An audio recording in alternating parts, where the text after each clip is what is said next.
시편 116편 1절에서 6절까지 말씀 마음을 집중하여 함께 봉독합니다. 여호와께서 내 음성과 내 간구를 들으심으로 내가 그를 사랑하는도다. 그의 길을 내게 기울이셨으므로 내가 평생에 기도하리로다. 사망의 줄이 나를 두르고 스올의 고통이 내게 이름으로 내가 환난과 슬픔을 만났을 때에 내가 여호와의 이름으로 기도하기를 여호와여 주께 구하오니 내 영혼을 건지소서 하였도다. 여호와는 은혜로우시며 의로우시며 우리 하나님은 긍휼이 많으시도다. 여호와께서는 순진한 자를 지키시나니 내가 어려울 때에 나를 구원하셨도다. 아멘. 우리 8월이 시작되었습니다. 이제 여름 행사 8월에 7월부터 시작되었던 교육부의 여름 행사들이 그 하나님의 은혜 안에 진행되었고 마무리되고 이제 다음 주에 청년부 수련회만 앞두고 있습니다. 우리가 이 다음 세대를 위하여서 많이들 기도했고 그 은혜로 진행되어졌습니다. 우리가 그런데 다음 세대를 위하여 기도할 때 그 기도하는 제목 중에 저는 개인적으로 이러한 기도를 많이 하기도 하는 것 같습니다. 기도할 때 우리의 아이들이 하나님을 인격적으로 만나게 해 주세요라고 이러한 기도의 제목으로 기도를 했었습니다. 이 말은 인격적으로 만나게 해 주세요. 이 말은 우리 아이들이 교회에는 나오는 것입니다. 출석은 하는 것입니다. 그런데 하나님을 머리로는 알 수 있지만 하나님과의 인격적인 만남, 하나님이 어떤 분이신지 정확하게는 알지 못하는 이가 있다라는 것입니다. 그렇기 때문에 우리 아이들이 인격적으로 하나님을 만날 수 있도록 은혜를 체험할 수 있도록 기도하는 부분이었습니다. 이 여름 행사를 통하여서 그저 아이들이 하나의 행사가 아니라 적당히가 아니라 정말 확실하고 분명하고 그리고 깊이 있는 하나님과의 인격적인 만남이 우리 아이들에게도 분명히 필요했던 부분입니다. 마찬가지입니다. 어린 아이들에게 이 인격적인 하나님과의 만남이 필요한 것처럼 오늘 이 자리에 나와 예배드리는 우리는 신앙의 연수가 어느 정도 깊이 있을 것입니다. 오래되었을 것입니다. 그런데 그렇다고 해서 우리가 인격적인 만남이 있었고 그 만남을 계속해서 유지하고 있느냐? 이거는 어찌 보면 별개의 문제인 것 같습니다. 우리에게도 하나님과의 인격적인 만남이 분명히 있어야 됐고 그리고 계속해서 그 만남이 지속적으로 유지되어지는 모습이 분명히 필요한 것입니다. 신앙의 성장은 그 시간이 흘러서 교회에 나온 시간이 오래되어서 자동적으로 그냥 이루어지는 것이 결코 아닙니다. 신앙의 성장이라는 것은 하나님의 은혜가 있어야 되는 것이고 내가 그리고 하나님을 만나고자 하는 그 사모함으로 말미암아 하나님과의 관계로 말미암아 허락하시는 은혜 속에서 성장되어지고 성숙이 이루어지는 것입니다. 그렇기에 하나님과의 이 만남이라는 것은 누구에게나 절대적으로 필요한 것입니다. 오늘도 우리가 이 하나님의 만남을 기대하고 말씀을 사모함으로 은혜를 사모함으로 이 시간 가운데 나왔습니다. 우리 모두에게 한 목회자의 설교로서 여러분들에게 전달되어지는 것이 아니라 하나님의 말씀으로서 하나님의 그 만나고자 하는 불러주시는 음성으로서 여러분들에게 들려지고 그 만남을 경험하는 이 귀한 은혜의 시간이 되길 소망합니다. 오늘 우리가 읽은 이 시편의 말씀 116편 1절부터 6절까지의 말씀을 읽었습니다.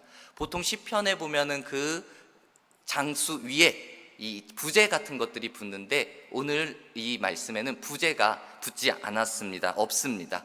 그래서 그냥 처음에 이게 누가 기록을 했는지 어떤 상황 속에서 기록이 되었는지 그거 자체는 알 수가 없습니다. 단지 지금 이 말씀을 보면서 이 내용들을 보면서 이런 상황이었겠구나 라는 것을 추측하고 생각할 수 있는 것입니다. 이 단어들을 보면은 오늘 이 시편을 116편을 기록한 시인을 본다면요 참 우울하고 힘든 상황을 겪었던 사람인 것 같습니다.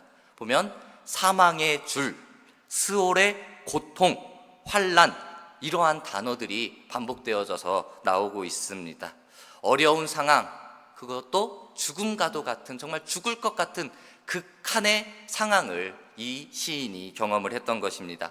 그리고 이제 이 극한의 고통 속에서 벗어난 후 하나님 앞에 고백하고 찬양하고 높이는 내용이 나오고 있습니다. 그리고 이의 고백이 내가 하나님을 찬양하는데 평생 동안 하나님 앞에 찬양하고 기도하겠습니다 라는 이 믿음의 고백으로 결단하는 장면이 나오고 있습니다. 오늘 우리가 이 읽은 말씀을 통하여서 깨달아야 될 것, 우리도 마찬가지로 이 어려운 상황 속에서, 이 힘든 상황 속에서도 그것을 이기게 하시는 하나님을 바라보고 하나님을 찬양하고, 하나님, 내가 평생에 하나님만을 의지하겠습니다, 하나님께만 기도하며 살아가겠습니다 라는 이 결단의 고백을 배워야 하는 것입니다. 특별히 오늘 말씀 가운데 기도하는 이의 모습을 우리가 알고 본받아야 할 것입니다. 우리 세상 모든 종교에는 기도의 모습과 기도의 이 형식, 양식 같은 것들이 있습니다. 먼저 기도라는 단어를 이 사전적인 의미로 찾아보면은 인간보다 능력이 뛰어나다고 생각하는 어떠한 절대적인 존재에게 빔 또는 그런 의식이라고 이렇게 사전적으로 정의를 내려놓았습니다. 우리보다 뛰어난 어떤 절대적 존재에게 우리의 바라는 것을 비는 행위, 의식을 말한다라는 것입니다. 우리가 교회에서 기도하는 것처럼 다른 종교, 불교나 그리고 이슬람교나 이들도 기도하는 모습들이 분명히 있습니다. 그들은 자기가 믿는 그 절대적 존재들에게 기도를 하는 것입니다. 우리가 하나님 앞에 기도하는 것처럼 그들도 그들이 믿는 절대적 존재에게 기도를 하는 것입니다. 모습 또한 한번 생각해 봅시다. 우리들은요, 교회를 다니는 우리는 일반적으로 손을 모으고 눈을 감고 그렇게 고개를 숙이고 기도를 하는 일반적인 모습들이 있습니다. 이 모습, 불교는 어떻습니까? 이슬람교는 그들은 이 무릎을 꿇고 절을 하면서 기도를 하는, 그 비는 행위를 하는 것입니다. 우리는 조용히 기도하고 싶을 때는 은은한 찬송가를 틀어놓고 기도하기도 하고요. 그리고 뜨겁게 부르짖어 기도하고 싶을 때는 좀 뜨거운 찬양, 그런 보혈 찬양 같은 거를 틀어놓고 크게 기도하기도 합니다. 마찬가지로 그 불교에서는 목탁을 두드리면서 그들이 비는 그 행위를 하기도 합니다. 이렇게 모습은 다를 수 있지만 다들 종교마다 기도하는 행위들이 분명히 있다라는 것입니다. 근데 우리가 생각해야 될 것은 그 모든 종교에 기도하는 것이 있다고 해가지고 그 모든 종교에 응답이 있고 그리고 그 절대적 존재에게 능력이 있다라는 것이 인정되어지지는 않는다라는 것입니다. 기도하는 모습은 비슷할 수 있습니다. 기도하는 내용도 비슷할 수 있습니다. 하지만 그 기도가 같을 수는 없습니다. 왜냐? 그 기도를 받으시고 응답하는 믿음의 대상이 완전히 다르기 때문인 것입니다. 우리는 하나님 앞에 기도를 합니다. 그 하나님이 어떠한 분인지 알아야 합니다. 그런데 그 하나님이 어떠한 분인지 알지 못하고, 그리고 나아가서 하나님이 어떠한 분이신지는 알겠어. 그런데 그분에 대한 전적인 믿음이, 온전한 믿음이 내 안에 없습니다. 그렇다면은 그 기도도 힘을 잃을 수밖에 없습니다. 아니, 그 사람은 계속해서 기도를 할 수도 없을 것입니다. 우리가 알아야 할 중요한 사실이, 기도에 대한 모습이 바로 이러한 것입니다. 내가 어떻게 기도를 드리느냐, 이것보다 내 기도를 들으시는 하나님이 어떠한 분이시냐, 하나님을 내가 믿음으로 기도하느냐, 이 기도의 모습이 더 중요하다라는 것입니다. 물론 우리가 기도를 하면서 우리의 믿음이 성장되어지고 성숙되어질 수 있습니다. 믿음을 기도하면서 믿음이 성장되어지고 성숙되어지는 모습 분명히 있습니다. 하지만 그 앞서서 우리 안에 올바른 믿음이 서 있을 때 올바른 믿음의 기도를 하나님 앞에 올려드릴 수 있다라는 것입니다. 다시 말해, 올바른 믿음 없이, 올바른 신앙 없이, 하나님을 향한 전적인 믿음 없이는 하나님 앞에 올바른 기도를 올려드릴 수 없다라는 것입니다. 우리 여러분, 믿음이 없이는 믿음 있는 기도를 드릴 수가 없습니다. 잘못 믿는다면은 잘못된 기도를 드릴 수밖에 없는 것입니다. 이제는 우리가 올바른 기도를 하나님 앞에 믿음으로 드리기 위하여서 먼저 하나님을 올바로 알고 올바로 믿어야 할 것입니다. 오늘 말씀에서 하나님께 기도하는 사람이 믿어야 할 것을 먼저 가르쳐주고 있습니다. 말씀의 시작 1절에 여호와께서 내 음성과 내 간구를 들으심으로 내가 그를 사랑하는도다 라고 이 믿음의 고백을 드리고 있습니다. 이 말씀 잘 보면 여호와께서 내 음성과 내 간구를 들으심으로 내가 그를 사랑하나이다. 하나님께서 내 기도를 들어주시니까 주님 사랑합니다 라고 이렇게 고백하는 그러한 내용처럼 들릴 수도 있습니다. 하지만 우리가 제대로 보고 제대로 이 사람의 믿음을 제대로 생각해야 됩니다. 하나님을 사랑하는 이유는 하나님께서 내 기도를 들어주셨기 때문에 내가 사랑합니다 라고 고백하는 것이 아닙니다. 이 사람의 고백은요, 먼저 하나님을 향한 고백으로 나아가는 것입니다. 나를 긍휼히 여기시는 하나님, 나를 사랑하시는 하나님, 나에게 자비를 베풀어 주시는 하나님, 내가 그 하나님을 사랑하고 믿음으로 고백합니다 라는 이 믿음의 고백으로 기도를 시작하는 것입니다. 그 사랑의 하나님께서 내 음성을 들으십니다, 내 간구를 들으십니다 라는 이 믿음의 확신 또한 이에게 있었던 것입니다. 우리가 지금 예배하는 이 자리 가운데서 은혜 받기 위해 모인 것은 분명합니다. 하지만 은혜 받기에 앞서서 우리가 해야 할 모습은 예배를 하나님 앞에 드리는 것입니다. 경배의 모습으로 하나님 앞에 서는 것이 먼저입니다. 은혜 받기 위해 나오는 것에 앞서서 하나님 앞에 경배드리기 위한 모습이 먼저 되어져야 된다라는 것입니다. 우리가 기도를 드릴 때도 내 기도에 응답해 주세요 라는 하나님 앞에 고백하는 것이 먼저가 아니라 내 기도에 응답하실 수 있는 능력이 있으신 하나님을 찬양합니다, 하나님을 경배합니다, 이 믿음의 고백이 먼저 있어야 된다라는 것입니다. 우리 응답하시는 그 사랑의 하나님을 우리가 믿음으로 기도하며 나아간다면은 이제는 우리의 기도의 방향도 분명해질 것입니다. 그리고 우리가 기도를 쉬고 싶을 때 그때도 하나님을 향한 열정으로 분명히 더욱더 기도하게 되어질 것입니다. 오늘 말씀에 이어서 나오는 고백이 하나님이 기뻐하시는 믿음의 모습, 믿음의 고백이 되어집니다. 2절, 그의 길을 내게 기울이셨으므로 내가 평생에 기도하리로다 라고 이가 이어서 고백하는 것입니다. 지금 계속해서 말씀하시는 것은 하나님께서 내 기도를 들으신다는 것입니다. 내 간구를 들으신다라는 것입니다. 그러면서 이제 이의 결단의 고백, 내가 평생에 기도하리로다 라는 것입니다. 이 기도에 대한, 응답에 대한 확신이 이 사람에게 있기 때문에 평생토록 기도하겠다라는 고백이 이어질 수 있는 것입니다. 여기에서도 우리가 기억해야 될 것, 우리의 형편이 아니라 하나님에 대한 믿음인 것입니다. 내가 평생에 기도한 것, 내 문제를 가지고 하나님 앞에 기도하겠습니다, 이 고백이 아니다라는 것입니다. 우리 하나님께서 나에게 귀 기울이시니까, 나에게 응답을 주실 거니까 나는 그 믿음으로 하나님 앞에 기도하겠습니다 라는 이러한 모습인 것입니다. 다시 말합니다. 우리는 하나님을 어떤 분으로 믿느냐, 어떤 분으로 고백하느냐, 이것이 절대로 흔들려서는 안 되는 것입니다. 우리가 기도하지만 기도 응답을 받지 못하였다고 해가지고 하나님이 능력이 없으신 분으로 여기면 절대 안 된다는 것입니다. 우리의 형편과 환경에 따라 우리의 믿음과 우리의 기도가 흔들려서는 안 된다라는 것입니다. 반드시 응답하시는 하나님을 내가 믿기에 계속해서 평생토록 그 믿음으로 하나님을 확신하며 기도하는 것입니다. 우리 하나님에 대해서는 전적이고 무한한 믿음을 우리가 평생토록 가져야 하는 것입니다. 시편 116편 이 말씀 가운데 이 시인의 형편은 고통이었습니다. 고난이었습니다. 환난이었습니다.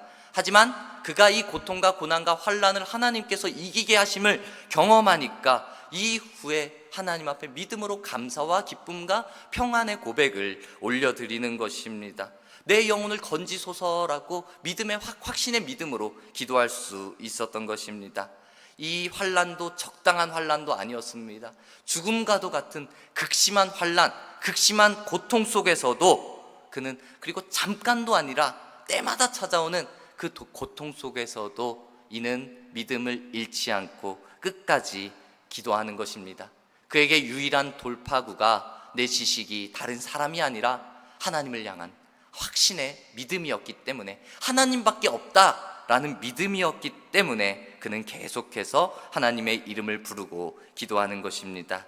오직 여호와 그 하나님을 도우심만을 바라봄으로써 해결의 전환점, 해결의 방법을 찾고자 하는 이 믿음을 우리는 본받아야 할 것입니다. 우리가 본받아야 할 위대한 믿음, 바로 하나님을 제대로 알고 제대로 믿는 것입니다. 오늘 5절과 6절의 말씀에 이가 고백합니다. 하나님을 잘 표현하고 자기가 알고 자기가 믿는 그 하나님을 고백하는 것입니다. 어떠한 분이냐? 여호와는 은혜로우시며 의로우시며 우리 하나님은 긍휼이 많으시도다. 여호와께서는 순진한 자를 지키시나니 내가 어려울 때 나를 구원하셨도다 라고 이 하나님을 쭉 표현하는 것입니다. 자기가 만난 하나님을 고백하는 것입니다. 너무나도 만난 하나님이 소중하기 때문에, 귀하기 때문에 이렇게 고백을 하는 것입니다.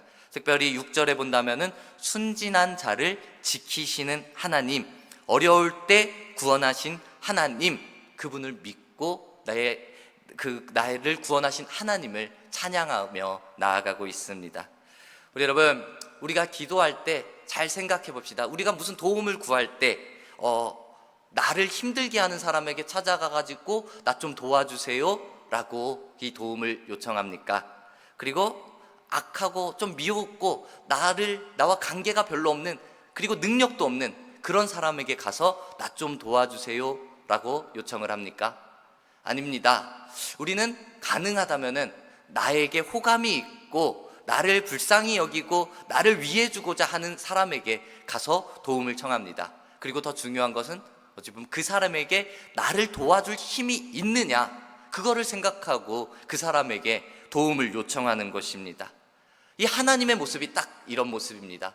하나님이 우리를 어떻게 생각하십니까? 오늘 고백에는 하나님은 은혜로우신 하나님이라는 것입니다. 의로우신 하나님이라는 것입니다. 하나님은 긍휼이 많으시다는 것입니다. 그분께서 순진한 자를 지키시고 어려울 때 나를 구원해 주시는도다 라는 것입니다. 하나님이 그런 분이시다라는 것입니다. 능력이 없는 분도 아닙니다. 우리가 이 하나님, 은혜로우신 하나님, 의로우신 하나님, 긍휼이 많으신 하나님, 그 순진한 자를 지키시는 하나님, 그 능력의 하나님께서 오늘 우리의 기도를 들으신다라는 것입니다.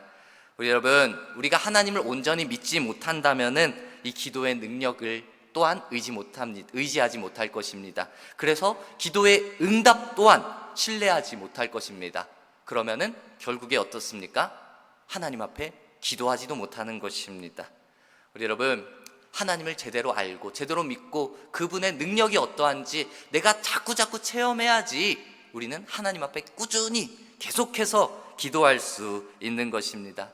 우리 여러분, 우리의 삶 가운데 이 하나님을 더욱더 찾음으로 나아갑시다. 하나님을 믿어야지, 하나님을 제대로 알아야지 기도할 수 있고, 그리고 믿음으로 응답함을 또한 소망할 수 있는 것입니다. 우리는 이 믿음의 기도를 하나님 앞에 지속적으로 평생토록 계속 해야 되는 것입니다. 나의 믿음으로 드리는 기도가 아니라 하나님을 믿음으로, 하나님을 확신함으로 드리는 기도가 내 평생에 드려져야 된다라는 것입니다. 근데 때로는 내가 무엇을 기도해야 될지 몰라서 머뭇거릴 때도 있습니다. 그때도 우리 성령님께서 우리의 연약함을 도우신다라는 그 말씀을, 성경의 말씀을, 가르침을 우리는 붙잡아야 되는 것입니다. 오직 성령이 말할 수 없는 탄식으로 우리를 위하여 친히 간구하시느니라. 우리 성령님은 우리에게 관심이 있습니다. 우리의 형편을 아십니다. 문제도 아십니다. 그래서 우리의 구할 것들, 너희가 기도해야 될 것들도 알고 계시다라는 것입니다. 그래서 친히 간구하신다라는 것입니다. 우리는 내가 무엇을 구해야 될지도 모르겠으니까 기도하지 말아야겠다. 그리고 또 한편으로는 그러면은 이 말씀대로라면은 성령이 나를 위하여 친히 간구하신다는데 내가 또 특별히 또 다시 기도해야 되는가, 구해야 되는가 라고 생각할 수도 있습니다. 하지만 우리는 이 말씀을 이렇게 해석해야 될 것이 아니라 우리는 연약함을 생각해야 되는 것입니다. 우리는 연약하니까 성령의 도우심을 날마다 구해야 되고, 영적인 힘을, 그 공급하심을 날마다 구하기 위해 기도해야 된다라는 것입니다. 기도를 멈출 것이 아니라, 기도를 끝낼 것이 아니라 마땅히 기도할 바를 알지 못해도 도우시는 성령님을 구하며 계속해서 기도해야 하는 것입니다. 예수님께서 기도하는 자들에게, 구하는 자들에게 너희 믿음대로 될지라 라고 말씀합니다. 우리의 믿음이 자라기를 원한다면은, 우리의 믿음이 성숙하기를 원한다면은 이제는 우리는 하나님 앞에 믿음으로 기도하며 나아가야 할 것입니다. 얼마나 자라야 하겠습니까? 얼마나 기도해야 되겠습니까? 오늘 말씀에 평생토록 기도하겠습니다 라고 고백하고 있습니다. 내가 전에 기도 많이 했으니까 쌓아둔 기도만 생각하고 기도하지 않아도 되는, 지금 이제는 조금 쉬어도 되지, 그런 때는 없습니다. 성경은 쉬지 말고 기도하라라고 분명히 가르치고 있습니다. 사무엘도 기도하기를 쉬는 것을 죄라고까지 말을 했습니다. 기도하기를 쉬지 않겠다라는 결단의 고백을 우리에게 보여주는 것입니다. 우리는 평생, 이의 고백처럼 평생을 계속해서 기도하겠다라는 고백이 우리에게도 있어야 할 것입니다. 우리의 믿음은 점점 계속해서 지속적으로 자라나야 되는 것입니다. 하나님을 믿는 믿음이 더욱 풍성하고 그리고 건강하게 튼튼하게 자라나야 되는 것입니다. 이것이 곧 하나님 앞에서 우리가 살아가야 할, 세상에서 승리해야 할 믿음의 삶의 모습인 것입니다.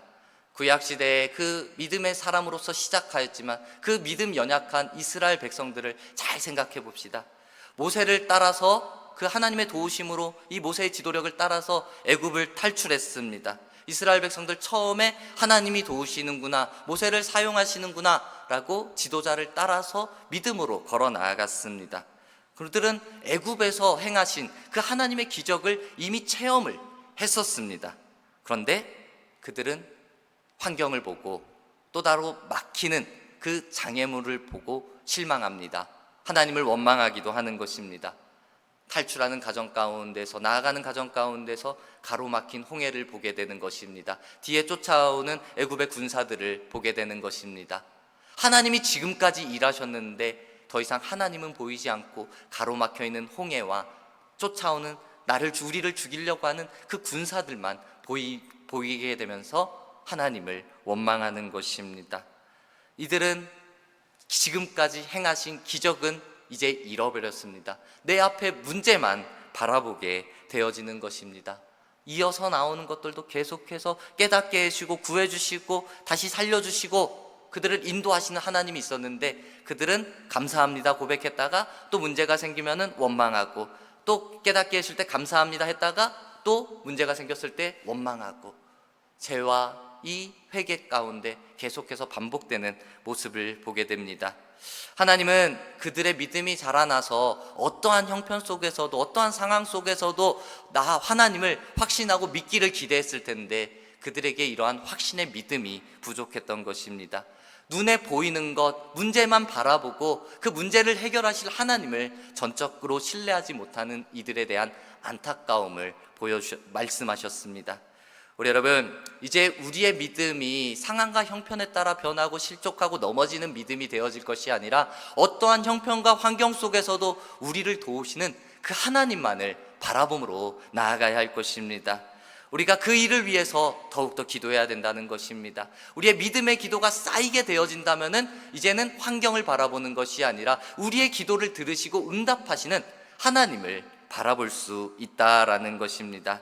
오늘 마지막 말씀을 잘 기억합시다. 내가 어려울 때 나를 구원하셨도다. 하나님은 이런 분이십니다. 내가 어려울 때 나를 구원하시는 분, 환경이 나를 지배해도, 환경이 나를 가로막아도 그때에도 하나님은 나를 구원하시는 분이다라는 것입니다. 이 하나님을 생각하면 환경에 더 이상 사로잡히지 않게 되는 것입니다. 우리 여러분, 이제 하나님을 신뢰하기 때문에, 하나님을 의지하기 때문에 아무리 보잘것없어 보인다 할지라도, 우리의 모습은 보잘것없어 보인다 할지라도 하나님께서는 우리를 사랑하셔서 하나님의 그 구원의 자리로, 하나님의 그 은혜의 자리로 우리를 인도하여 주실 것입니다. 우리 여러분, 그 하나님을 향한 은혜의 자리로 나아갑시다. 은혜의 자리는 항상 있습니다. 분명히 언제나 어디서나 준비되어진 은혜의 자리가 있습니다. 그런데 또 분명한 것, 특별하게 준비되어지는 기회가 되는 그 은혜의 자리도 분명히 있습니다. 제가 설교 가장 앞부분에 말씀드린 것처럼 우리 아이들, 다음 세대의 아이들은 여름 성경학교나 수련회나 캠프 이러한 것을 통하여서 하나님과의 인격적인 만남을 이룰 수 있는 그 특별한 기회, 그리고 집중되어진 시간입니다. 우리에게도 준비되어져 있습니다. 이제 8월 31일부터 9월 3일까지 응답 부흥 성회가 준비되어지고 있습니다. 이 응답 부흥 성회가 우리에게 특별한 은혜로 준비되어진, 특별한 은혜를 받을 수 있는 그 준비되어진 기회의 자리인 것입니다. 그때에만, 그리고 그때 그 장소 이곳에만 오시는 강사님에게만 우리에게 은혜가 임한다, 이것은 절대 아닙니다. 이 은혜가 임하는 곳은 언제나 어디서나 누구를 통해서나 분명히 전해질 수 있습니다. 하지만 분명한 것은 우리가 기대함으로 사모하고 그리고 기도로 준비하며 나아갈 때 분명한 특별한 은혜가 우리에게 더 크게, 더 깊이 있게 나타나고 응답되어질 것이다 라는 것입니다. 우리 여러분, 응답 부흥 성회를 더욱더 사모함으로 나아갑시다. 우리의 문제를 하나님께 내어드리며 기도할 때 하나님의 응답하심을 분명히 경험할 수 있습니다. 하지만 우리가 응답 부흥 성회라고 해가지고 내 문제가 해결되어졌다라는 그 응답, 내 문제의 해결에 대한 응답, 이것을 전부라고 생각하지 맙시다. 하나님의 응답하심은 하나님이 내 삶 가운데 일하고 계심을 내가 고백하게 되어지는 것입니다. 하나님은 항상 내 삶에 관여하시고 일하고 계시는데 내가 깨닫지 못할 때가 너무나 많습니다. 그런데 그것이 깨달아지는 것입니다. 그것이 고백되어지는 것입니다. 이것이 하나님의 응답이기도 한 것입니다. 우리 이것만으로도 하나님의 응답을 누리며 세상 속에서 기쁨으로 살아갈 수 있는 것입니다. 우리 모두가 하나님의 응답하심을 기대하며 응답 부흥 성회를 더욱더 기도로 준비하며 나아갑시다. 사실 제가 이 권면의 말씀을 드리면서도 지금 이 자리, 이 수요 예배 가운데 나온 이 자리에 계신 분들은 제가 권면하지 않아도, 강조하지 않아도 이미 사모함으로, 기도함으로 준비하고 그 자리 가운데 더 일찍 나와서 기도할 걸로 믿습니다. 아멘, 아멘. 저는 믿습니다. 그런데 우리 여러분, 그 자리 가운데 은혜를 사모하며 나올 때 더 한 번 더 여러분들에게 부탁의 말씀을 드립니다. 내가 먼저 사모하시고 그리고 나아가 내 주변의 사람들에게 권면하고 함께 초청하는 은혜의 자리가 되기를 소망합니다. 나만 은혜 받고 끝나는 것이 아니라, 나만 깊이 체험하고 나만 응답받는 것이 아니라 내 가족, 내 남편이, 내 자녀가, 그리고 내 속회의 식구가, 그리고 내 선교회 회원들이, 내 가까운 사람들이 이 자리 가운데로 나와서 하나님께 기도하고 말씀의 은혜를 받고 응답받는 그러한 은혜의 현장이 될 수 있도록 우리 주변의 사람들을 한 명씩, 두 명씩 초청하는 이 은혜의 시간이 되기를 간절히 소망합니다. 우리 하나님의 살아계심을 다시 한번 누리고 하나님의 응답하심을 다시 한번 고백하는 그런 귀한 시간이 될 수 있도록 더욱더 준비하며 나아갑시다. 우리 하나님은 분명히 살아계십니다. 그 하나님께서 우리를 사랑한다고 말씀하여 주십니다. 그래서 우리의 음성, 우리의 간구, 우리의 기도를 들으시고 응답하여 주십니다. 이제는 우리가 그 하나님을 향한 믿음으로써 하나님을 향한 확신의 기도를 올려드리고 우리의 믿음이 더욱더 건강하게 자라나서 우리의 마음 가운데 허락하시는 하나님의 사랑, 하나님의 은혜, 하나님께서 허락하시는 기쁨, 평안을 이 세상 가운데 전하며 나아가는 우리 모두가 되기를 주님의 이름으로 축복합니다. 아멘.